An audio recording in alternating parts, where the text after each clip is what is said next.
Hello, my name is Dominic. I am an environment artist in the games industry.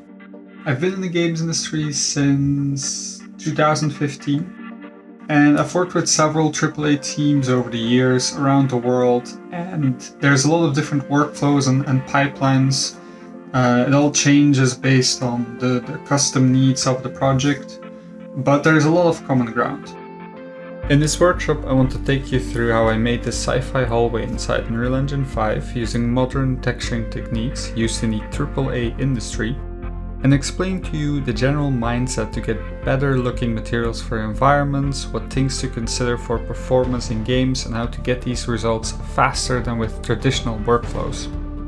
We'll be looking at concepting the hallway in 3D, modeling, unwrapping, texturing in Substance Painter, setting up shaders and a workflow inside Unreal Engine 5, and finally, lighting, composition, and general look dev to wrap up the scene. This workshop is aimed at people with a base understanding of modeling, texturing, and Unreal Engine.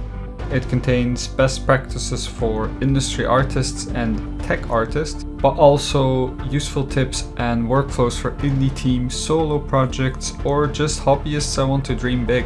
The tools used for the project are Unreal Engine 5, Blender, and Substance Painter, but the skills and knowledge are transferable to any tool or engine. The biggest value offered is the texturing pipeline practices from a more holistic approach while presented with a practical example of a sci-fi hallway.